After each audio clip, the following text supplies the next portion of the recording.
वापस से भी बना लो, एक बार अपना कॉफी को खत्म करो।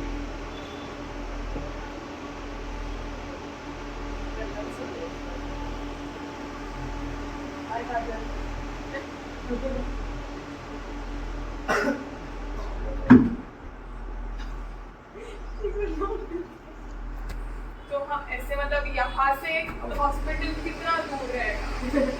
इतना भी दूर हो, यहाँ से मैं 25 किलोमीटर दूर की कि सप्लाई कर आप सकता हूँ। कितना करते हो फिर? मतलब यहाँ से हम ये मेरा करते हैं। कवरेज एरिया है, ये सेंटर से मेरा निकोल तक का रिंग रोड तक, यहाँ से निकोल रिंग रोड है तो ये आप लगभग टाइम बोलो ना, हमें 7 to 8 किलोमीटर होगा।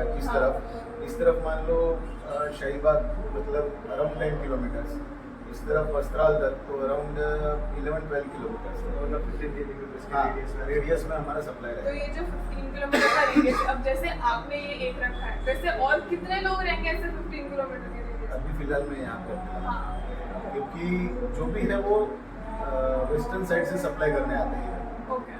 सो दैट्स वाई मतलब ये अपॉर्चुनिटी था, इसलिए हमने यहाँ पे ये स्टोरेज किया कि हम यहाँ से कैटर इमीडिएट कर पाएंगे, डॉक्टर को सर्विस प्रॉपर दे पाएंगे। मान लो किसी डॉक्टर को इमीडिएट चाहिए हाँ कि जैसे रेबीज इम्यूनोग्लोबुलिन आता है, कुत्ते ने काटा हाँ तो वो रेबीज इम्यूनोग्लोबुलिन जो रहेगा वो इमीडिएट सप्लाई करना रहेगा। बराबर। वैक्सीन इट इज ओके कि आज बच्चे का ड्यू डेट है, कल लिया तो चलेगा, बट रेबीज इम्यूनोग्लोबुलिन वगैरह है वो इमीडिएट देना पड़ता है, with in half an hour. हाँ तो इसके लिए मुझे प्रॉम्प्ट सप्लाई करना पड़ेगा इंस्टेंट।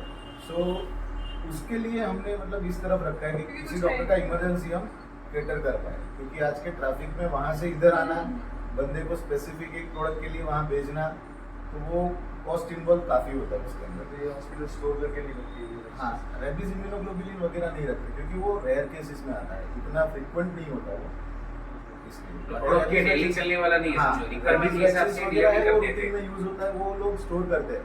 बट कई बार होता है कि जैसे महंगा वैक्सीन है न्यूमोकोकल तो 4000 का आता है, सो वो उन्होंने स्टोर कर लिया, 3 वैक्सीन उन्होंने रखा हुआ है उनके यूजेज के हिसाब से, बट कोई ट्विंस आ गया तो एक साथ 2 चले जाएंगे, फिर एक बचा उस दिन। मतलब इसमें कुछ फिक्स नहीं होता है, कभी फ्लो ज़्यादा हो गया, जैसे अभी स्वाइन फ्लू का पेपर में आ गया तो लोग टूट पड़ेंगे कि फ्लू का वैक्सीन मुझे लेना है, तो उसका अपटेक ज़्यादा हो जाएगा। तो उस टाइम के दौरान मतलब वो doctor according to their usages वो स्टॉक रखते हैं कि आज उसका एवरेज यूजेज, जैसे कि मेरा मंथली 5 न्यूमोकोकल जाता है तो उसको वो कट ऑफ कर देगा वीकली बेसिस पे कि 2-2 करके वीक में मंगाएगा, ताकि उसका भी इन्वेस्टमेंट ना हो एक साथ में। सो इस तरीके से ये थोड़ा मार्केट रन होता है। तो अब आप ये जितने भी वैक्सीन रहते हैं इनका कुछ तो एक्सपायरी डेट होगा ना? हाँ, मतलब शेल्फ लाइफ होता है। हाँ, तो वो कितना होता है इन जनरल? जनरली 2 से 3 साल के बीच में एक्सपायरी होता है। फ्लू का 1 साल होता है, कोई भी फ्लू वैक्सीन होता है उसका 1 साल का एक्सपायरी होता है। शेल्फ लाइफ उसका 1 साल का है, क्योंकि साल में 2 बार WHO रिकमेंड करता है स्ट्रेन फ्लू का, एक सदर्न हेमिस्फीयर, एक नॉर्दर्न हेमिस्फीयर। तो एक होता है फरवरी में WHO रिकमेंड करता है और एक दूसरा रिकमेंड करता है अगस्त में। सो फरवरी वाला अगस्त में बन के आता है और अगस्त वाला मार्च में बन के आता है। सो इस तरीके से पूरा साइकिल चलता है। ऑल इंडिया में कुछ 7 सेंटर है जहाँ पे स्पूटम जाते हैं टेस्ट के लिए रेंडमली, और उसके अकॉर्डिंगली WHO डिसाइड करता है कि ये स्ट्रेन मार्केट में फ्लोट कर सकता है। जो मैक्सिमम स्ट्रेन फ्लोट करने वाला होगा उसी स्ट्रेन का वो रेकमेंड करेंगे वैक्सीन कंपनीज को कि ये स्ट्रेन का वैक्सीन आप बनाओ। तो वैक्सीन कंपनीज वो स्ट्रेन का वैक्सीन बनाएंगे और मार्केट में उसको सेल करने के लिए लाएंगे। इस तरीके से होगा। तो खाली फ्लू का शेल्फ लाइफ 1 साल का होगा, otherwise all vaccine living around more than 2 years shelf life. तो probably what can be the percentage की वैक्सीन वेस्ट हो गया या फिर डिलीवर टाइम पे नहीं हुआ? बहुत कम फ्लू में होता है ज़्यादातर, क्योंकि फ्लू में सीजनल रहता है कि जैसे आउटब्रेक आ गया तो फ्लो बढ़ गया, ज़्यादा, हाँ। आउटब्रेक नहीं हुआ तो वो, क्योंकि इस साल आउटब्रेक रहा तो अगले साल भी लेने वाले लेते हैं एन्युअली, वो एक्चुअली एन्युअल वैक्सीनेशन है। फ्लू का हर साल लेना चाहिए, हेल्दी इंडिविजुअल भी ले सकते हैं। सो काफ़ी हेल्दी इंडिविजुअल भी आफ्टर कोविड वो लोग लेते हैं। सो इन दैट केस फ्लू में ज़्यादातर ये होता है। बाकी कुछ एक वैक्सीन में बहुत रेयर होता है, जैसे कि मैं परसेंटेज कहूँ तो ओवरऑल एन्युअली सेल के वर्सेस में अगर एक्सपायरी का प्रोपोर्शनल होगा तो हार्डली 5 to 10% मैक्सिमम 10%, बट 5% के अराउंड वो ओवरऑल वैल्यू। हाँ, ओवरऑल बता रहा हूँ। अब हमने जब हम रिसर्च करे थे गूगल पे तो हम लोग ने देखा कि कोई आई ड्रॉप्स को भी रेफ्रिजरेशन लगता है, तो आपको उसका काफ़ी सारी प्रोडक्ट्स है, नॉट आई ड्रॉप्स, हाँ, काफ़ी सारी मैंने- प्रोडक्ट्स हाँ, है। आई ड्रॉप है, जैसे कि एक कैटरेक्ट में यूज होता है, एग्जैक्ट प्रोडक्ट का नाम मुझे नहीं पता, कैटरेक्ट में यूज होने वाला एक प्रोडक्ट है। उसके अलावा गायनेक में हॉर्मोन्स है कि जो भी IVF IUI होते हैं इनफर्टिलिटी, सो वो सारे कोल्चिन वाले इंजेक्शन है। जैसे प्रेगनेंसी नहीं रहता है तो वो बोलते हैं ठंडक के इंजेक्शन, मतलब उसको प्रेगनेंसी कंसीव करने के लिए, तो वो सारे इंजेक्शन भी यहाँ पे रखते हैं। सो मेरे पास एक हार्मोन वाला भी कोरोना का है, वो डिवीजन, उसके भी प्रोडक्ट्स मेरे पास है। भारत सीरम आता है, कोरोना आता है, वो सारी कंपनीज के ब्रांड आते हैं। इस तरीके से यहाँ पे तो आपको काफी कुछ सारे इसका मतलब एक बार वो वैक्सीन यूज हो गया तो उसका जो प्रोडक्ट है उसके डिस्पोजल का कुछ पता है कि वो रिसाइकल होता है या मेडिकल नहीं, बेसिस पे रिसाइकल नहीं होता। हाँ। ये PFS फॉर्म होता है, हाँ। आपने यूज कर लिया तो उसको वो डिस्कार्ड, वो नीडल वगैरह हाँ, जैसे नॉर्मल आप बराबर। डिस्कार्ड करते हो वैसे वो उसको डिस्कार्ड करते फेंक देते हैं। तो उसका एक मतलब प्रॉपर हॉस्पिटल में डिस्कार्ड के लिए सिस्टम ही होता है कि वो बंदा पर्टिकुलर एक एजेंसी है, उसके साथ इन लोगों को टाइप रहता है, तो सारे हॉस्पिटल से वो लोग को उठाते हैं। हाँ एक उसका होता क्या मतलब वो लैंडफिल में जाता है या वापस नहीं, रिफिलिंग में ये नहीं हाँ, होता, okay. सिर्फ फ्लू वैक्सीन का डिस्कार्ड ऐसा है कि एक्सपायर हो गया हाँ तो उसको कुछ एक प्रोसेस है कि मतलब जैसे कि दरिए में मतलब कुछ फीट अंदर जाके उसको फेंकते हैं, डिस्कार्ड करते हैं ताकि वो स्प्रेड ना हो, या उसको बर्न करते हैं कई पर्टिकुलर स्पेसिफिक जगह पे कि वो वायरस स्प्रेड ना हो, क्योंकि कई लाइव वायरस है, जैसे कि पोलियो है, वो लाइव वायरस है। अगर मैं यहाँ पे कहीं पे भी फेंक दूंगा तो किसी को होने का चांसेस है, तो वो लाइव वायरस है। बाकी मोस्टली किल्ड वैक्सीन है, तो उसमें किल्ड वायरस होते हैं, और 3 टाइप के, live, killed and live attenuated, तो हाफ लाइव हाफ किल्ड ऐसा। तो लाइव वाला जो रहेगा उसको कहीं पे भी डिस्कार्ड नहीं कर सकते, तो उसका प्रॉपर स्पेसिफिक वो डिस्कार्ड करने का प्रोसेस रहता है। तो अभी मान लो अभी हम लोग का कॉलेज उवरसर में, तो उवरसर का जो गांव है अंदर उधर भी एक ऐसे हॉस्पिटल टाइप सेंटर है, तो अभी सब कुछ उन लोग को यहाँ से कुछ चाहिए रहेगा तो क्या फैसिलिटी है? यहाँ से उभर सकता हाँ थर्मोकॉल, हाँ नहीं आपका जल्दी था एक्चुअली, यहाँ से भी हो सकता है। थर्मोकॉल पैक में जाता है, ये बैग में 24 आवर तक अंदर आइसपैड के साथ 24 आवर तक खुला नहीं, सील करेगा, चेन में लॉक कर दूंगा इसको, तो ये इसको 24 आवर तक इसमें मैं डिलीवर कर सकता हूँ कहीं पर भी। और यहाँ से ऊपर sir not more than 25-30 kilometre, उसके ज़्यादा नहीं होगा, तो वहाँ पे सप्लाई हो सकता है। क्योंकि मेरा बंदा यहाँ से जाएगा, फॉर एग्जांपल आपके कैंपस में कोई वैक्सीनेशन है कि हेपेटाइटिस बी का या वाटरबॉर्न डिजीज है, हेपेटाइटिस ए का कोई वैक्सीनेशन है कॉलेज में, तो उसके लिए कुछ वैक्सीन का ऑर्डर आता है, तो यहाँ से सिंपल वहीं पे जाना है। जैसे फ्लू वैक्सीन कई कॉलेज में कई स्कूल्स में होते थे ड्यूरिंग या आउटब्रेक, तो ऐसे ही सप्लाई होते थे, थर्मोकॉल बॉक्स में जाते थे।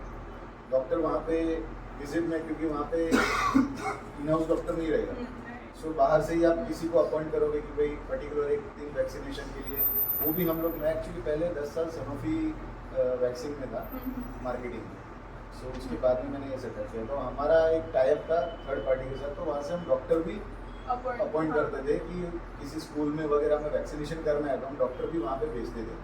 सो उसका जो भी चार्जेस रहता था वो हम स्कूल में उसको एक अमाउंट बता देते कि अमाउंट डॉक्टर का रहेगा ये 2 घंटे का टाइम, सो वहाँ पे जाके वो वैक्सीनेट कर देता था सबको। और यहाँ से थर्मोकॉल बॉक्स में जाता था, जो भी बचता था वो शाम को वापस लेके आया, क्योंकि वहाँ पे स्टोरेज का वो नहीं होगा, तो और वो अगर नोन पर्सन नहीं रहेगा तो कहीं पे भी इसको स्टोर नहीं कर सकते, क्योंकि इसमें एक बार कोल्ड चेन ब्रेक हो गया। मैं अभी वैक्सीन यहाँ पे रख दिया शाम तक, मैं कल वापस फ्रिज में रख के आपको लगा दूंगा, तो भी किसी को पता नहीं चलेगा कि मैंने सही वाला लगाया गलत वाला लगाया, नोबडी नोस, क्योंकि आप टाइटर कराने नहीं जाओगे। एक बार वैक्सीन लेने के बाद में कोई उसका टाइटर कराने नहीं जाता है, जस्ट एक ट्रस्ट एंड फेथ होता है। वैक्सीन देने के बाद में हमारे बॉडी में जो एंटीबॉडी टाइटर्स होते हैं वैक्सीन के जो डेवलप होते हैं, वैक्सीन से जो डिजीज के अगेंस्ट में प्रोटेक्शन के लिए टाइटर डेवलप होते हैं, वो टाइटर का टेस्ट कोई नहीं कराता है, मतलब कॉस्टली होता है, हाँ कॉस्टली होता है, वो सब चीज़ें हैं उसके पीछे मैटर।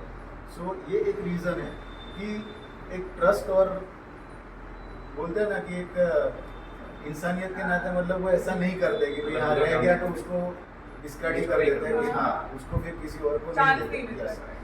हमारे यहाँ पे एक सिस्टम है कि डॉक्टर के यहाँ पे गया एक बार और अगर डॉक्टर से भी रिटर्न आता है तो हम उसको अलग से रख देते हैं, और जब उसका एक्सपायरी आता है तब उसको हम एक्सपायरी में भेज देते हैं, क्योंकि डॉक्टर के यहाँ पे कैसे रहा है we don't know, maybe उसने फ्रिज में ही रखा है, बट कुछ रीजन से अगर कट ऑफ हुआ, फ्रीज नहीं चला, कुछ भी हुआ, तो इसलिए हम उसको अलग से ही स्टोर करते हैं बॉक्स में कि डॉक्टर से अगर रिटर्न आया तो उसको अलग से स्टोर करने का।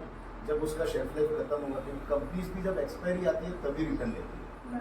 बिफोर एक्सपायरी वो लोग स्टॉक रिटर्न नहीं देते। सो आफ्टर एक्सपायरी मतलब विल रिएम्बर्स अस कि भाई ये आपका एक्सपायरी था, ये अमाउंट आपका रिप्लेसमेंट। तो अभी सपोज यहाँ पे इलेक्ट्रिक फ्लक्चुएशन हुआ तो आपके पास इन्वर्टर वगैरह है? हमारे यहाँ पे इन्वर्टर नहीं है, बट हमारे यहाँ पे इसका बैकअप ऐसा है कि ये कोल्ड रूम लाइट गया तो यहाँ पे लगभग 10 से 12 घंटे तक इसको मैं लॉक कर दूंगा, इसको ओपन नहीं करूंगा, तो कूलिंग एज इट इज अंदर 12 घंटे तक रहेगा। और हम यहाँ से उसको इमीडिएटली हमारे दूसरे ब्रांच पे शिफ्ट कर देंगे with cold one. Cold one आती है हमारे कंपनी का ही, मतलब जो सप्लाई करता है डिस्ट्रीब्यूटर से, सो वहाँ से कोल्ड वन हम बुला के इसको वहाँ से हम सप्लाई करते। कोल्ड वन होती है तो उसी के अंदर हम रिफर कंटेनर, हाँ। Refer container. तो हम उसी को उसमें हम शिफ्ट कर सकते हैं कहीं पे।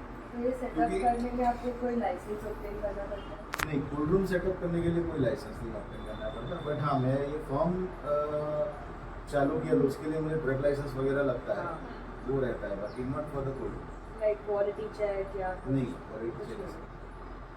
आप ऐसा एक बार प्रोसेस समझा सकते हो कि अभी जो कंपनी है वो जो भी मैन्युफैक्चर कर रहा है वो यहाँ से सपोज आपको भेजा और आपको फिर हॉस्पिटल से फिर जिससे भी ऑर्डर आता है फिर वो आता है, ऐसे और बीच में कोई इंसान है या फिर डायरेक्ट चेक है।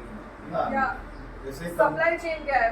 जैसे पकड़ने के मैं बाद? एक एग्जांपल देता हूँ, मैं जो पहले कंपनी में था वो हाँ। मेरा हेड ऑफिस फ्रांस में था, वहाँ पे मेरा मैन्युफैक्चरिंग प्लांट था, वहाँ से प्रोडक्ट इंपोर्ट होता था, हाँ, इंपोर्ट होके इधर आता था हाँ। इंडिया में कसौली क्लियरेंस में जाता है, कसौली से क्लियर होके warehouse, central warehouse में जाता है, सेंट्रल वेयर हाउस से वो ऑल इंडिया में जो भी CFAs रहेंगे इंडिया में, डेपोज अलग अलग, एक सेंट्रल वेयर हाउस है मुंबई में, वहाँ से ऑल इंडिया सप्लाई होता है। ऑल इंडिया में जितने भी डेपोज रहेंगे, जैसे गुजरात में एक डेपो रहेगा जो पूरे गुजरात को कैटर करेगा, वैसे स्टेट वाइज डिफरेंट डेपोज रहते हैं कि वो डेपो में स्टॉक आएगा, वो डेपो से मेरे डिस्ट्रीब्यूटर में आएगा जो मेरा होलसेलर होगा, जो डेपो से डिस्ट्रीब्यूटर में जाएगा, डिस्ट्रीब्यूटर से डॉक्टर में जाएगा। जैसे कि मैं डिस्ट्रीब्यूटर हूँ तो मुझे कंपनी के डेपो से मुझे माल आएगा, जो भी मुझे स्टॉक आएगा डॉक्टर के ऑर्डर के अकॉर्डिंगली मैं डॉक्टर को सप्लाई करूँगा और डॉक्टर एंड यूजर पेशेंट को वो यूज तो करेगा। आपने जैसे बोला कि एक जो फ्रांस में था वो,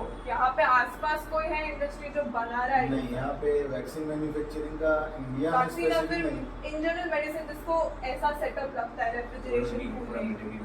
कोल्ड रूम का तो इतना मेरे ध्यान में नहीं, बट जाइडस का एक शायद हो सकता है कि जाइडस का मैन्युफैक्चरिंग प्लांट इधर हो सकता है, वैक्सीन का या फिर मैन्युफैक्चर गुजरात में पता कहीं है। है? जाइडस भी होगा, इंटस भी होगा, सेंटर्स में वैक्सीन, इंटस का जाइडस तो का वैक्सीन नहीं बनता, शायद research Zydus and development Ahmedabad में ही है। हाँ वो बावला रोड पे है। चांगोदर।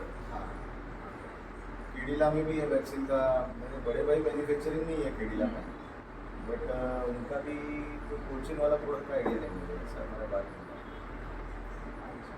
फिर ऐसा मैन्युफैक्चर होता था इंडिया में Major- हैदराबाद में हाँ। प्लांट है हमारा शांता का, शांता बायोटेक का एक प्लांट है, गूगल करोगे तो पता चल जाएगा, वो सनॉफी ने टेक ओवर किया था शांता के प्लांट को, फिर वो 10 साल उस पर सब प्रोसेस हुआ और उसको WHO प्री क्वालिफाइड कर रहा है, उसके बाद में वहाँ से सारा एक्सपोर्ट होता है, जो भी मतलब हेपेटाइटिस बी होता है, शेंकर कॉलेरा वैक्सीन होता है, वो सारे वैक्सीन एक्सपोर्ट होते हैं अफ्रीकन कंट्रीज होता है।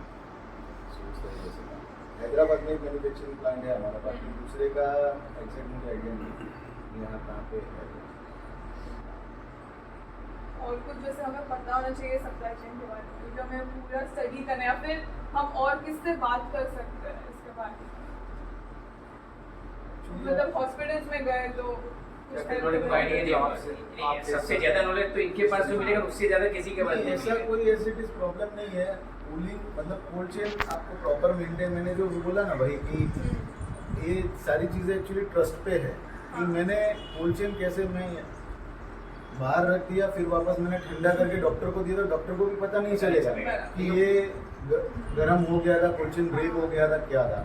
इसमें क्या डेटा लॉगर भी आता है, एक डेटा लॉगर लगता है, एक डिवाइस आता है, उसको अंदर रखते हैं और उसके ऊपर से रिपोर्ट जनरेट होता है कि पूरे मंथ में टेम्परेचर फ्लक्चुएट 8 डिग्री से क्रॉस हुआ है, 2 डिग्री से बिलो गया है कि नहीं, तो वो पूरा रिपोर्ट जनरेट होता है, तो उसके अकॉर्डिंगली हम कह सकते हैं। कई वैक्सीन्स में वो लिक्विड आता है कि वो उसका कलर चेंज हो जाता है, अगर कोल्ड चेन ब्रेक होता है तो वो कलर चेंज हो जाता है। आई थिंक पोलियो में ऐसा होता है कि उसका कलर चेंज हो जाएगा, तो मतलब आपको समझ जाना है कि कलर चेंज हो गया तो ये वैक्सीन कोल्ड चेन ब्रेक हुआ है इसका, ऐसा इस तरीके से होता है कुछ।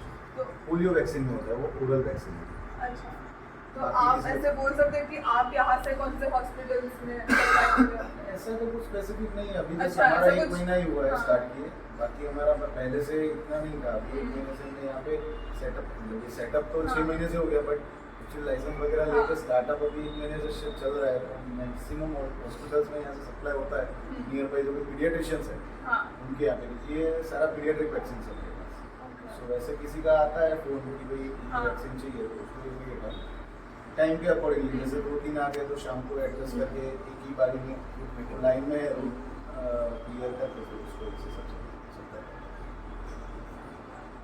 तो अभी सपोज अब मैं हॉस्पिटल में भी जैसे इंसुलिन भी होता है, इंसुलिन भी कोल्ड चेन वाला होता है। हाँ। हाँ, तो अभी सपोज इंसुलिन तो हम खुद के पास रखते हैं, खुद के फ्रिज में। तो कभी कभी क्या होता है, सपोज पूरा रात का ट्रैवल रहेगा एक स्टेट से दूसरे स्टेट में, तो फिर उसका क्या चेंज होता है या फिर कितना रह इंसुलिन में सकता ऐसा होता है, वगैरह? इंसुलिन फिर दूसरा एक जैसे हमारा एक माइग्रेन का प्रोडक्ट आता है शुभी लेकर के नोवार्टिस का, तो उसमें ऐसा होता है कि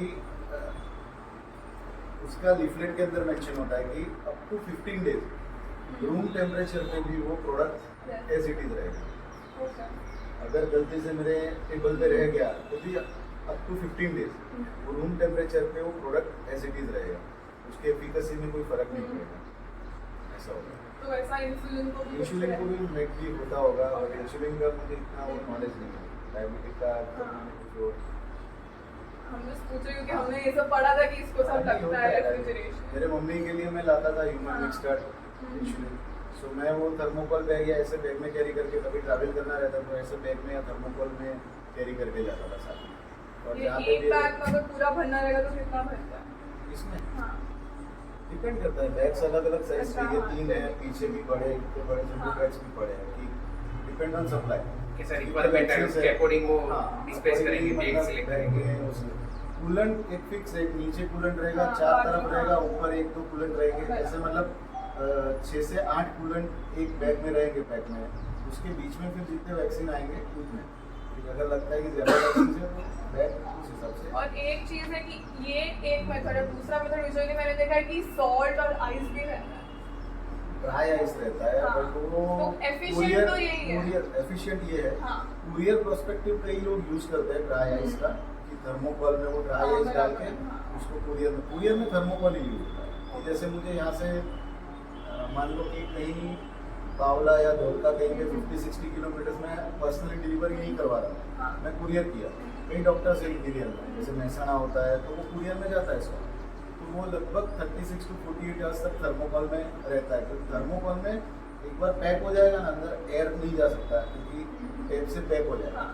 सो वो एकदम उसके अंदर सील कंप्लीट होगा ना, तो कूलिंग लगभग 36 to 48 आवर्स तक रहेगा। उसके बाद में भी खोलोगे तो ice pad as it is आपको मिलेगा, वो लूज नहीं होंगे आइस पैड। ये आइस पैड अपनी डीप फ्रीज में डाले हुए हैं इसलिए इतनी हाँ। कड़क है, जैसे बाहर रखूंगा तो एकदम वो लूज हो जाएगी। हाँ, जैसे दूध बराबर। की थैली टाइप ऐसा हो जाएगा। तो ऐसे Temperature देखा भी तो low हो ये जाएगा। अगर आसपास रहेगा 15 किलोमीटर हाँ। तो ये बैग, और अगर बड़ा मतलब रहेगा मुझे शाम तक दोपहर तक 2-3 घंटे में कहीं पे पहुंचाना है, हाँ, सो तो उसके लिए बैग। मैं उसको अकॉर्डिंगली बैग से यूज कर सकता हूँ। अदरवाइज कुरियर डालना है या कुछ है, हाँ। कुरियर का मुझे पता है कि आज मैंने डाला, मान लो कल सुबह 9 बजे भी पहुंच जाएगा, हो सकता है कल 12 बजे भी पहुंचे, बराबर। क्योंकि उसका भी रूट होता है। हाँ। कुरियर वाले के यहाँ पे गया, उससे भी वो उसके सब डिवीजन में गया, वहाँ से वो प्लान करेगा कि भाई ये एरिया में मेरा 3 पार्सल है तो मैं पहले वो कर देता हूँ फिर इधर जाऊँगा, तो अकॉर्डिंग टू दैट थोड़ा टाइम डिले होता है। सो उसके लिए तो थर्मोकोल ही प्रिफरेबल है। ये बैग तो कुरियर में नहीं जाता, थर्मोकोल ही कुरियर में। ये जस्ट फॉर द डिलीवरी, कि मुझे डिलीवर करके वापस आना है। और एक चीज है, मतलब जो नॉर्मल जो इंसान जो ट्रक चलाता है उनको एक स्पेसिफिक लाइसेंस दिया जाता है उनका स्ट्रेस और फटीग टेस्ट करते हैं, मैंने सुना है। तो does it same apply for the Reifer trucks का ड्राइवर स्टूडेंट? सबका सेम ही रहता है, अलग नहीं होता है। ऐसा कुछ different नहीं है? डिफरेंट नहीं होता है। आप कोई भी ड्राइवर ट्रक चलाओ, वो ट्रक चलाओ, हाँ। उसका मतलब कोई डिफरेंट नहीं है, एक ही लाइसेंस होता है सबके लिए।